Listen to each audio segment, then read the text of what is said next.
I just wanted to say happy Veterans Day and thank you, veterans, all of you, for everything that you've given for your families, for your friends, for your neighbors, for your country.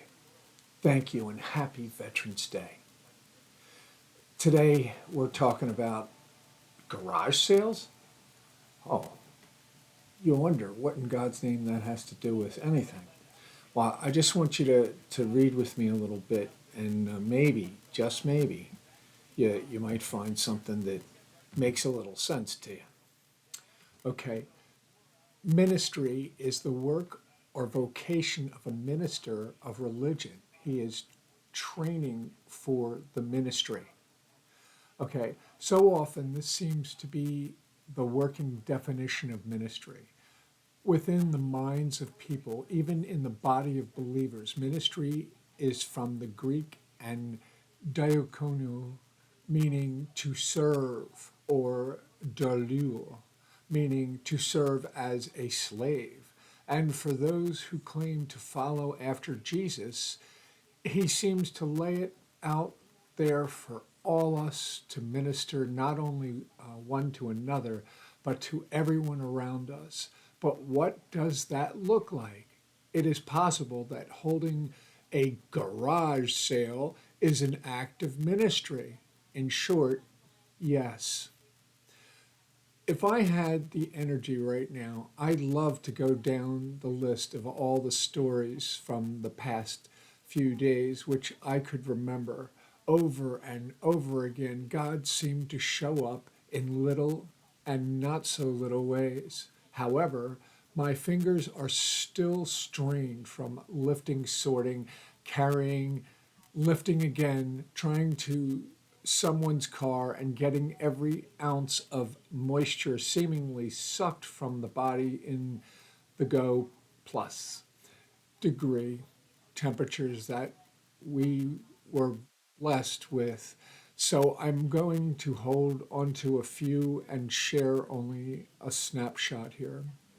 One of the greatest aspects of hosting a garage sale in which all the merchandise is donated is that it doesn't cost us anything aside from storage, movement of said items. So when someone is coming to shop garage sales because they are moving into or have just moved into their first apartment and are trying to furnish this while on a super tight budget because they are also a single mom going to school and working. Well, you get the idea. When you see a person like this looking at their wallet, then back at the kitchen item, and then at what they already have in their hands, and you can see the wheels turning, as the expression goes.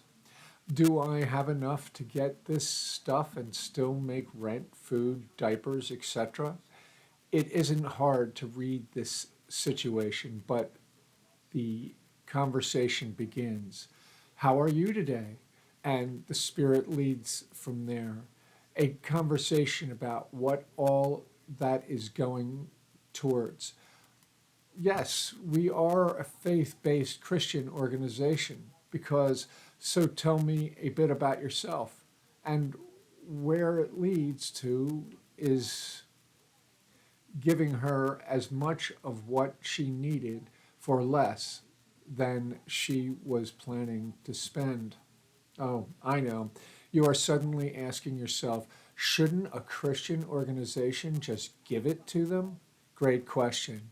And the easy answer is yes and no. Sometimes giving something away does more damage to the person than helping out with their purchase. In the story above, this young woman didn't want to be a charity case, but was trying to take care of herself and her child. She was glad of the deal, but honestly would have rather put everything back than have to have been given the load. You see, folks, it really is a a huge difference when we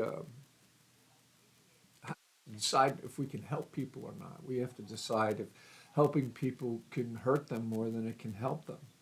And if you're damaging somebody, turning them into a person of expectations, oh, these people are just going to give it away, give it away, give it away, and then they become like a victim of that situation and circumstance, and they hardly ever let go of it and get back into what's really, really important.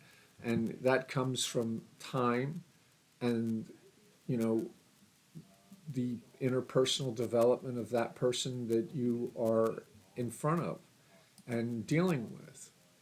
Now, I have something from the Bible, Revelation 6, 1 through 17, that I want to read you real quick. Well, I'm going to do my best to do it real quick. The seals.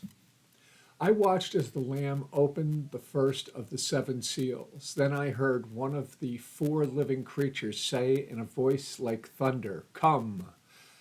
I looked, and there before me was a wild horse, a white horse. Its rider held a bow, and he was given a crown, and he rode out as a conqueror bent on conquest. Horse number one. When the Lamb opened the second seal, I heard the second living creature say, "Come." Then another horse came out, a fiery red one. Its rider was given power to take peace from the earth and to make people kill each other.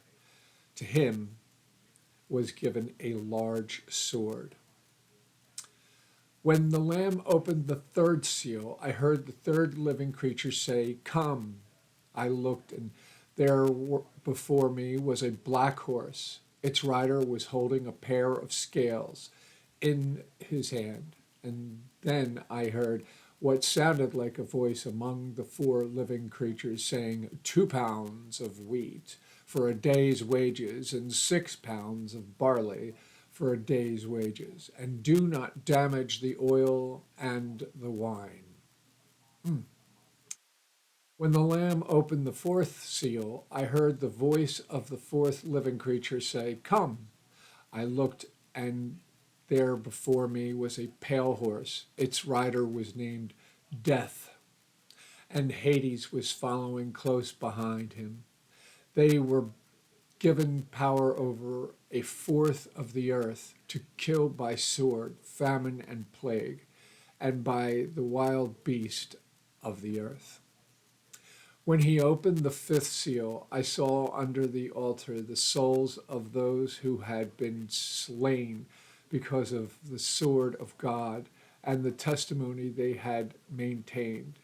They called out in a loud voice, "How long, sovereign Lord, holy and true, until you judge the inhabitants of the earth and avenge our blood?"